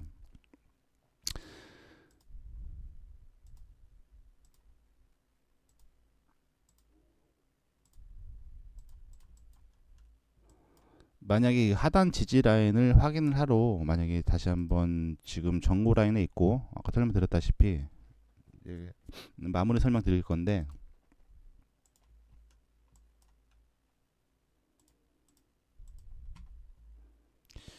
자, 이때가 코로나 쇼크의 저점이라고 말씀드렸죠. 코로나 쇼크 저점이고 금리 인상 쇼크의 저점이에요. 이 두 개의 저점 구간이 코로나 쇼크의 저점, 폭락 저점이죠. 그리고 금리 인상 쇼크의 금리 인상을 시작을 해서 저점을 찍은 거죠. 자, 의미 있는 저점 두 개죠. 이 기술적 분석을 잡을 때도 의미 있는 저점과 저점 아니면 의미 있는 고점과 고점을 또 연결하는 게 아무래도 그 지지와 힘이 좀 강해요. 그리고 동일선상으로 움직이는 동각 추세를 상단으로 붙이겠죠. 자, 이 상단은 이 신고가가 있기 전에 나스닥의 사상 최고치예요. 나스닥 사상 최고치고 이 고점이 어느 구간이냐? 금리 인상을 시작하기 직전의 고점이죠. 나스닥 사상 최고치. 이 구간을 대립을 해서 동각 추세로 연결해서 작도를 하게 되면 이제 기술적 분석상 제가 판단하기로는 가장 강한 저항 라인이죠. 나스닥 기술적 분석상 가장 강한 저항 라인이고 실질적으로 이 저항 라인을 돌파를 하지 못하고 결국 버티다가 기본적 분석, 이 기술적 분석이 저항이면 기본적 분석인 악재가 따라붙어요. 기술적 분석인 추세가 선행을 하고 기술적 분석이 저항이면 기본적 분석인 악재가 나오면서 밀어붙일 수밖에 없겠죠. 그리고 실질적으로 트럼프 관세 쇼크를 맞고 증시가 폭락을 했죠. 네, 이거 한 다음에 쏙쏙 설명드릴게요. 폭락을 했고 지금 다시 한번 이제 뭐 엔비디아 실적, 중국을 또 뺀 실적 발표를 해서 전고 라인까지 지금 진입을 한 상황이긴 해요. 상승을 하면서 기술적 분석상 모든 저항대를 단기 기술적 분석상 모든 저항대를 돌파를 하고 무지성으로 상승을 하고 있는 시점이긴 하고 현재 전고 라인 근방까지 붙어있긴 한데 가령 전고 라인 직전에 떨어질 수 있겠죠. 왜?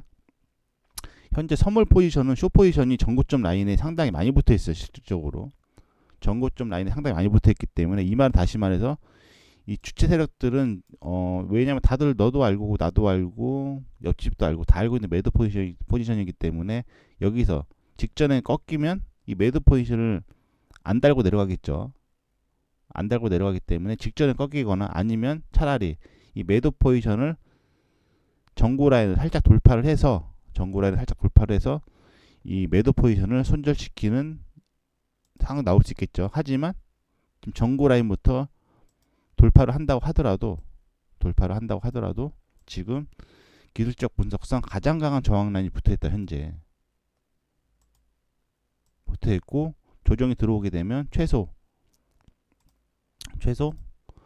관세 쇼크의 관세 쇼크의 조정이 들어오게 되면 최소 관세 쇼크의 저점 구간이나 아니면 추세선, 이 노란색 기술적 분석상 추세선 하단 지지라인까지 조정이 들어올 가능성이 높다 라고 보고 있는 거예요. 현재로서는요.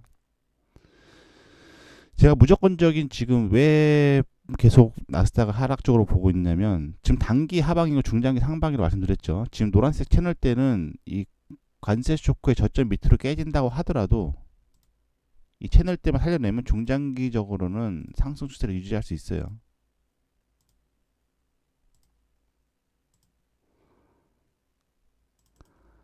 하지만 상승할 때 상승하더라도 물론 미국 증시긴 한데 조정파동 상승 중에도 조정파동이 있다라는 거죠. 상승 중에서 조정파동은 있고 얘가 중장기적으로 다시 한번 상승을 하기 위해서는 그래도 최소 관세 쇼크의 저점이나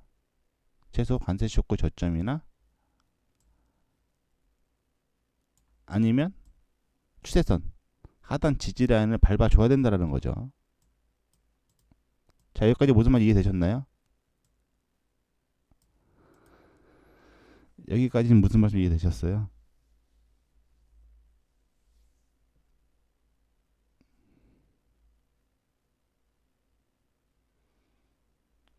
이번 다시 말해서 증시가 다시 한번 관세 쇼크의 저점 밑으로 깨지게 되면 시가총액 상위 100위 종목들 또한 현재가 대비 30%에서 50% 정도까지 다 빠진다라는 거죠.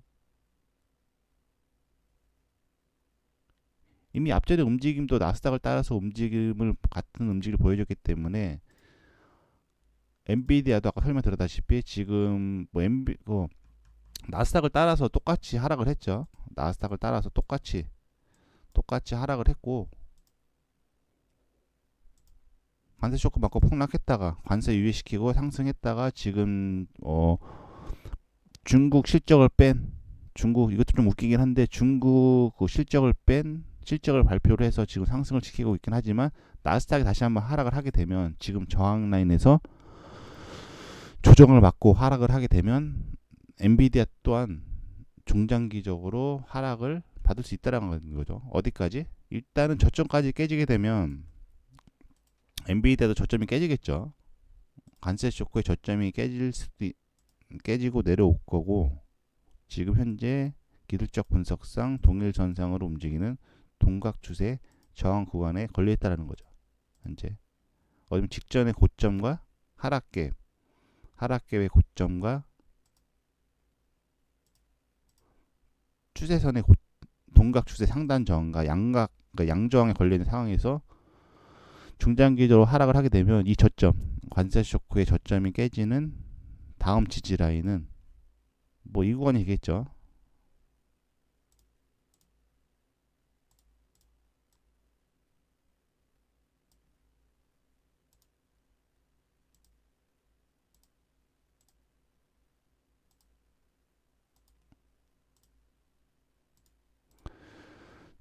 나스닥을 따라서 중장기적으로 뭐 하락, 나스닥이 빠지는데 못 버티죠.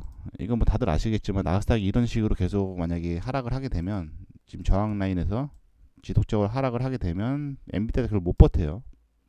못 버티고 그렇게 되면 다시 한번 엔비디아도 조정폭이 들어올 가능성이 높고, 그러면 파동상 현재 나스닥도 막 약간 저항 라인 구간에 진입을 해 있고, 파동상 이런 식으로 중장기적으로 추세가 하방쪽으로 꺾일 수 있다라는 거죠.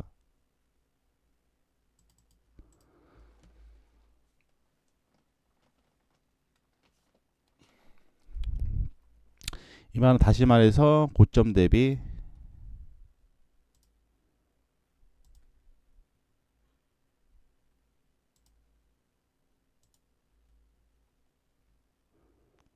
뭐 그렇긴 한데 그래도 결국은 나스닥 지수를 따라가니까 최소 47%까지도 말 수 있다는 거. 최대 만약 이 시나리오대로 가서 다시 한번 관세 쇼크 저점 밑으로 깨지게 되면 엔비디아 또한 최대 47%까지 맞을 수 있다는 거죠.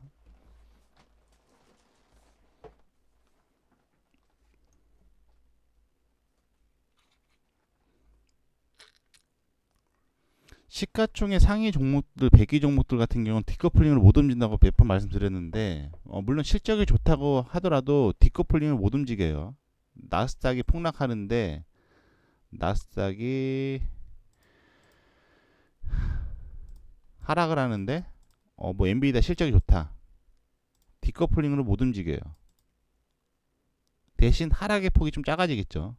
뭐 테슬라 같이 뭐 하락을 뭐 5% 하락을 하고 있으면 단지 뭐 엔비디아는 실적을 기반으로 버티는 뭐 3% 하락 뭐 이런 식으로 버틸 수는 있어도 47% 정도 떨어져요. 전적 직전의 저점, 관세 쇼크 저점이야. 관세 쇼크의 저점은 대략적으로 한 38% 정도. 관세 쇼크 저점 구간까지는 33%. 이 저점이 깨지는 전저점 구간은 47%. 그리고 지금 속슬 레버리지 상품, 반도체 레버리지 상품이 많이 물려들 계시죠. 속슬이 많이 물려들 계시고, 이 속슬 또한 어떻게 보니 중장기적으로 나스닥을 추종을 하죠. 나스닥 추종하고 이제 속슬 같은 경우는 고점 대비 상당히 많이 떨어져 있어요. 한 80% 넘게 떨어진 걸로 알고 있는데 지금 대략적으로 한 90% 정도 빠졌다가 90% 정도 빠졌다가 지금 단기적으로 뭐 한 150% 정도 빠지고 있는데 반등하고 있는데, 만약 나스닥이 시나리오대로 중장기적으로 이제 관세 쇼크 저점이나 아니면 추세선 하단 지지 라인을 확인하러 내려가게 되면 이 속슬 또한 다시 한번 저점을 깨고 내려가겠죠. 그럼 이 저점이 깨지는 순간 이제 가장 강한 지지 라인이 버티고 있죠. 양지지 라인이죠. 지지 라인이 하나가 아니라 두 개가 물려 있는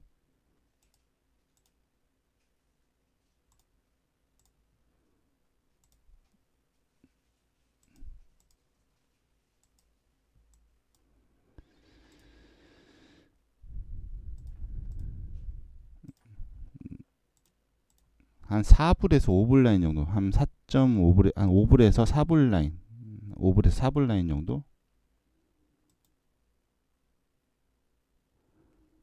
이때 기다리고 있어요.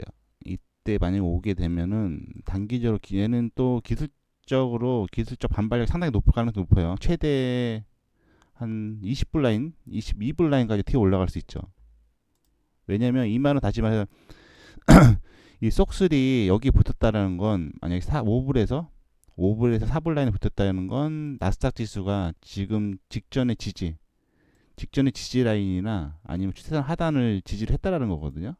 지지를 하고 밀고 올라가기 시작하게 되면 얘가 지금 4불에서 5불 라인까지 붙었다라는 건 나스닥 지수가 관세 쇼크 저점 구간이나 저점 밑으로 살짝 깨고 이 지지 라인을 밟아줬다는 거고, 그러면 반발력이 상당히 빠르겠죠. 위로 튀어 올라가는. 그럼 속술 같은 경우는 괌에도 4불까지 떨어지면 고점 대비 대략적으로 한 95%까지 폭락을 하는 거거든요. 고점 대비.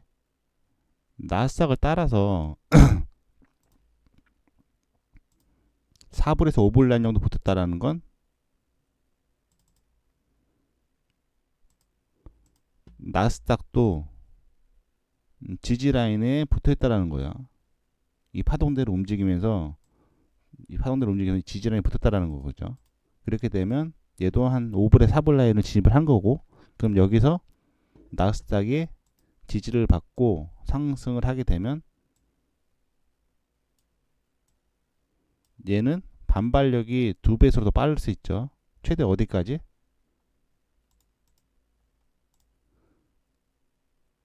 20불 라인까지 튀어 올라갈 수 있다는 거죠. 이게 되셨나요? 이 횡상으로 움직이는 횡저항 구간. 그럼 진입가 대비 한 500% 정도도 나올 수 있다라는 거죠.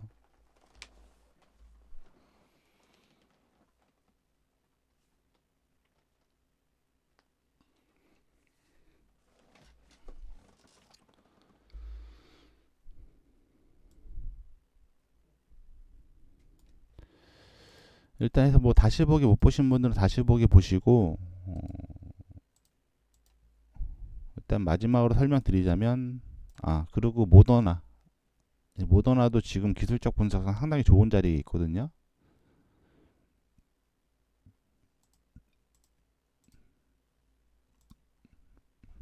자, 모더나 제약주고 코로나 백신 테마로 인해서 예전에 26불 라인에서 450불 라인까지 한 2,800% 정도 상승한 적이 있고, 지금 기술적 분석상 앞전에 지지 라인과 노란색 선상의 동각 추세 지지 라인이 붙어 있는 상황이거든요. 이 기술적으로 반등할 가능성이 높아요, 현재로서는.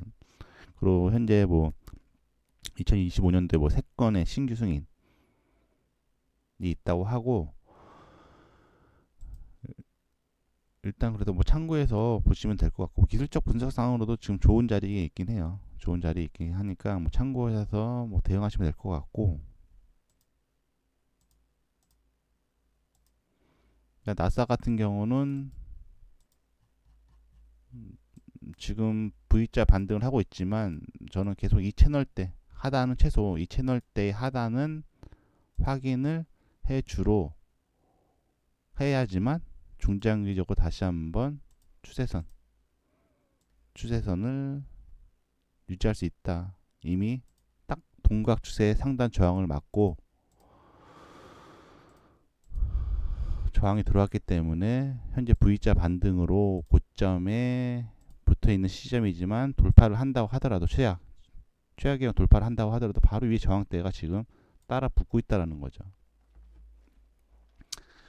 해서 계속 매도뷰는 변함이 없고 현물은 물량을 줄여야 되고, 선물 포지션은 물론 지금 저도 대략 한 2000 포지션 전체적인 지금 지수 자체가 지금 잡고 있는 포지션이 뭐 미국 나스닥 잡고 있지만 뭐 유로존, 니케이, 뭐 기타 지금 지수 쪽으로 매도 포지션 잡고 있는데, 물론 저도 많이 손실 구간이긴 하죠. 저도 이제 물량을 따라 붙으면서 지금 대응을 한 거기 때문에 지금 찍혀 있는 손실보다 더 많죠, 사실상. 찍혀 있는 손실보다 더 많은데, 일단은 그래서 최소 지지 라인까지는 확인해 줘야 된다. 아니면 직전 저점, 관세 쇼크 저점이나 지지 라인까지 확인해 줘야 된다고 보고 있는 거예요. 그래서 오늘 방송은 여기까지 하도록 하고, 그 외에는 이제 소통방은 이제 더보기란 보시게 되면 그 매니저님 있으니까 매니저님한테 여쭤봐서 보셔갖고 들어오시면 되고, 일단 뭐 방송 외에는 주로 이제 소통방에서 뭐 시황이라든지 아니면 뭐 질문 같은 건 이제 소통방에서 뭐 답변 가능한 거는 답변 드리고 있으니까 잘 대응하시면 될 것 같고, 진짜 저도 이제 시장에 오래 있었는데 저 이런 고점에서 이런 V자 반등이 가능한가 또 솔직히 사실 또 의문이긴 해요. 사실상 뭐 나스닥이니까 뭐 나스닥은 뭐 무적이니까 그럴 수도 있지만, 사실상 뭐 방에 들어오신 분들도 사실상 이런 반등 자체가 사실상 모르겠네요. 제 상식으로는 사실상 이해가 되지 않는 차트예요. 이게 완전 거품이라서 지금 양털 깎기 중인지, 양털 깎기 경제라고 있죠. 전체적인 시장을 호황 쪽으로 밀어넣은 다음에 전체적인 그 시장의 그 분위기를 전체적으로 상방 쪽으로 밀고 올리는 거죠. 상방 쪽으로 밀고 올린 다음에 그 양털 깎듯이 한 번에 폭락으로 수익분을 다 걷어들이는 거죠. 이 투기 세력들의 그 특징 중에 하나가 뭐 양털 깎기 경제라고 있어요.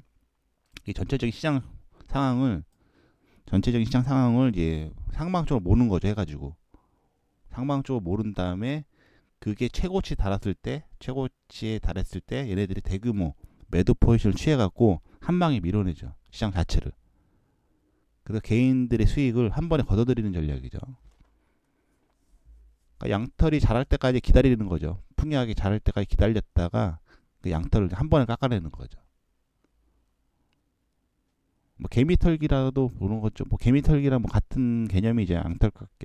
양털 깎기 경제도 버블을 최고치로 호응을 유도를 했다가 버블을 한 번에 대규모 숏 포지션을 취해가지고 전부 다 몰살시키는 전략이죠.